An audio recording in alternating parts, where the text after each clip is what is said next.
So guys, ito yung relay natin. Yan. 4 pin lang yung binili kong relay.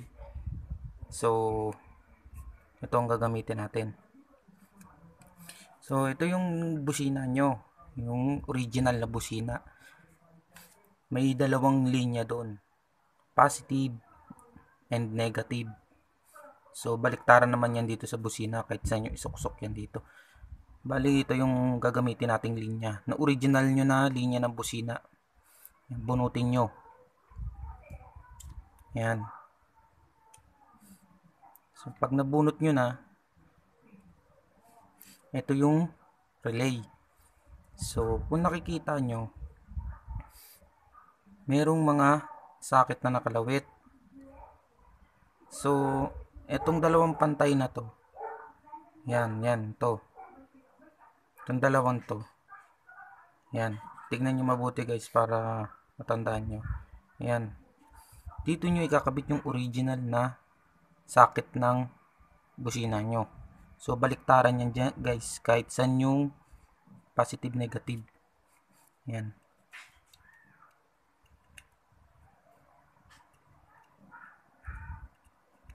Yan. Nabit ko yung original na linya dito. Sa dalawa. So, testing muna natin tong relay. So, yun. Gumagana siya, napitik. Then, pag nakabit nyo na yan dyan, kumuha naman kayo ng isang wire. Ito. Yan. Maganda ang gamitin nyo guys na wire, yung makapal na wire. Kasi pag gumamit kayo na manipis na wire, may epekto sa tunog ng busina yan. Ito yung busina na ikakabit natin. Medyo malakas to. Yan. Kaya makapal na klase ang ginamit ko para yung kuryente solid. Yan. Pagkatapos nyo guys, nakabit nyo na yan dito. Ito naman sa dalawa. Kahit sa naman sa dalawa. Itong wire na to ay live wire. Yan. Kakabit ko siya dito. Live wire to guys. I-connection nyo to sa live. So, wag na wag kayong magkakabit sa linya ng susian. Yung live wire doon, wag na wag kayong magkakabit doon ng wire kasi mag-overload yung susian nyo, yung linya doon. Kaya mas magandang gawin nyo, irekta nyo to sa battery, sa positive ng battery. Tignan nyo mabuti guys. Ayan. Itong dalawa, yung original na busina dito. Ito, baliktaran to kahit saan nyo ilagay yung live. So, napili ko dito. Yan, dito ko napili. So, ikakabit ko siya diretsa, rekta sa battery. Para solid ang kuryente niya. Wala siyang kaagaw. Yan, kasi pag sa susian nyo kinabit, sa live na susian, maraming kaagaw yun. Maraming dumadaan na kuryente doon.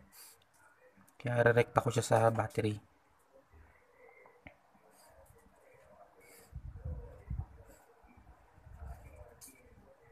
Yan, nakabit ko na siya sa battery. Testing nyo ulit yung busina. Nagpa-function. So, ito naman guys, itong isa na to. Ito na yung papunta sa busina. So, kung nakikita nyo to, pinagsama ko na yung linya. Baliktaran naman yan yung kung saan dito yung negative, positive. So, ang gagawin kong positive dito, ito. So, nakakonnection yan dito. Yan, ito. Yan, ito. Yan. So, puno na yung sakit. Kakabit ko siya sa linya dito, sa busina na. Ito na yung magiging positive ng busina. Yan. Nakita nyo yan guys, binuhol ko na. Pagkatapos yung ikabit nyan guys, so mayroon na tayong positive. Negative na lang ng busina ang wala sa atin. So, lalagyan din natin yan. Negative na to. Napakadali lang talaga. Yan. Pagkatapos, itong negative, pwede nyo siyang ilagay sa ground. Itap nyo sa body ground. Basta yung malakas na ground guys. Pero para sa akin, mas maganda, mas the best, idiretso nyo rin sa negative ng battery.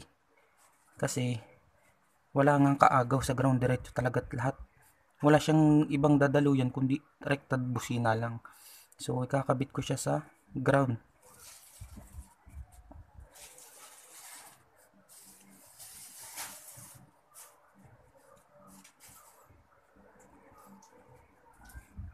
Ayan guys, nakabit ko na siya sa ground. Ito ang ground ng busina ko at itong positive ng busina ko na galing sa relay.